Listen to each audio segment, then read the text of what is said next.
Okay, we have simultaneous translation, so we'll go straight into questions with Neil. Eric, you must be very satisfied with that performance. Yes, very pleased. In the start can be difficult because they're going to have a try. They want to get a quick 1-0. So don't allow them. So meaning of the first goal is important. I think that's what we did. First half already we had some opportunities, but also we allow them to get some counterattacks.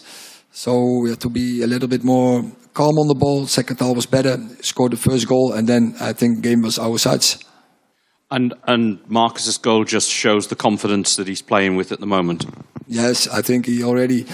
the team was creating some chances. Ressi had some chances before. He missed some, but he keeps belief, keep trying, and he got his reward. Chris? I think that's 19 goals in 24 games since the World Cup now. What does that say about his form right now? It's telling something about the team performance and it's telling something about him. And so, we have discussed a lot about this issue from the start of the season. If Rashford keeps the focus and make sure he has the energy, the way we play and the way he has to play in that system and style, he will come in scoring positions, and then it's about him, and he has the abilities to finish. And also in terms of his confidence and his mindset, the fact that he'd missed 2 chances prior to that, and he still felt completely confident trying his luck from 25 yards. Yeah. That's just what I try to explain. That is also good strikers, and not every chance is a goal, but on this level, you don't create 5-6 chances in a game, in a top game. So one of the 2 has to be in. Paul. Eric, can you just talk us through what you thought of Facundo Pellistri's performance today and why you picked him? I think he deserved to come on. About training performance, you see him progressing. He's getting stronger.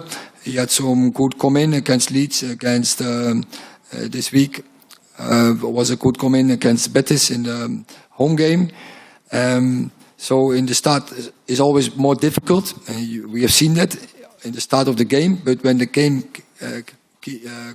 goes on, he came in and he got belief, and then you see his abilities. He had some good dribbles, I think some very good run behinds, some good crosses in. I think defending, he did his job. So I'm very pleased with his performance, and I think for him is that a step up and for more. But then once again it's about him, what he can bring, what he can contribute to the team.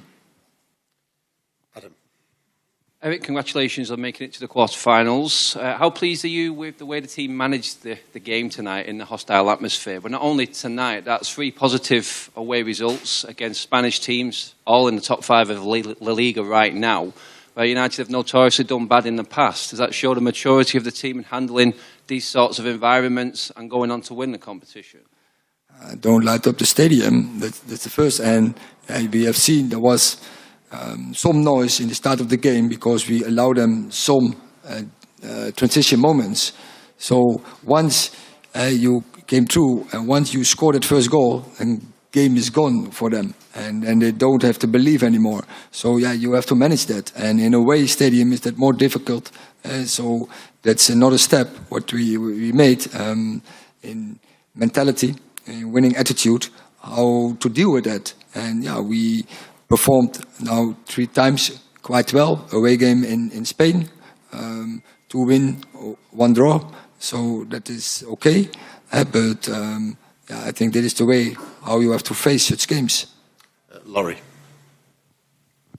Eric, Bruno Fernandes played 68 minutes again. What is it about his game or his approach to the game that makes him able to play so many minutes during the season? He's very strong and he's a very good recovery. That's first. So he is really an athlete.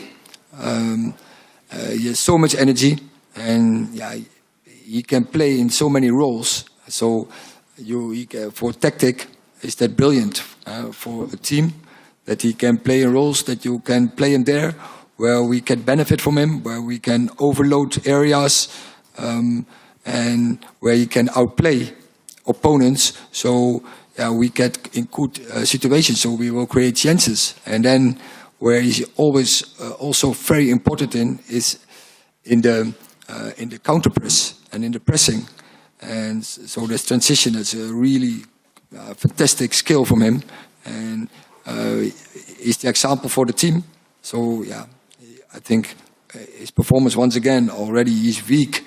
The recent weeks he's in a brilliant form, and it looks like he's getting better and better from game to game. Okay, last questions at the back there. Okay, in Spanish, please. No, sorry. We have translation.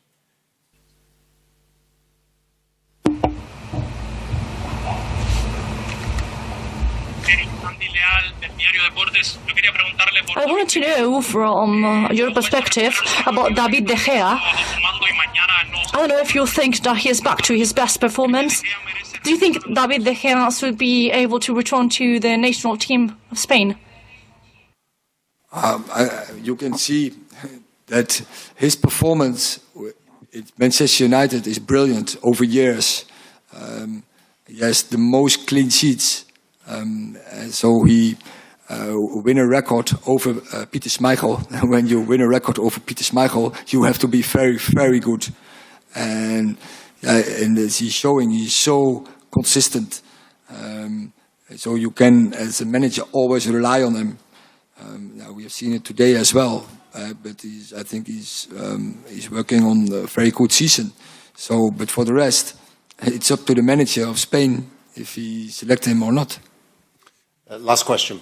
Un poco, David Niebla, también para el diario Deportes. Un poco al hilo de la pregunta de mi compañero. Yeah, I wanted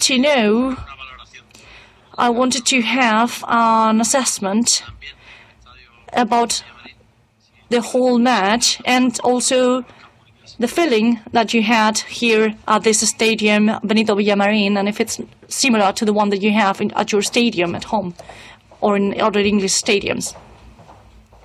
Oh, I know. I have seen many games from Betis. I've seen against Real Madrid. I've seen against Barcelona.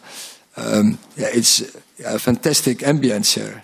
For opponent is hostile, and I think they create that in a fantastic way.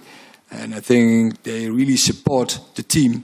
And I think the team from Betis will get really benefit from it. They really get energy from it. And they get really a push from it if you have such fantastic fans. Thank you very much.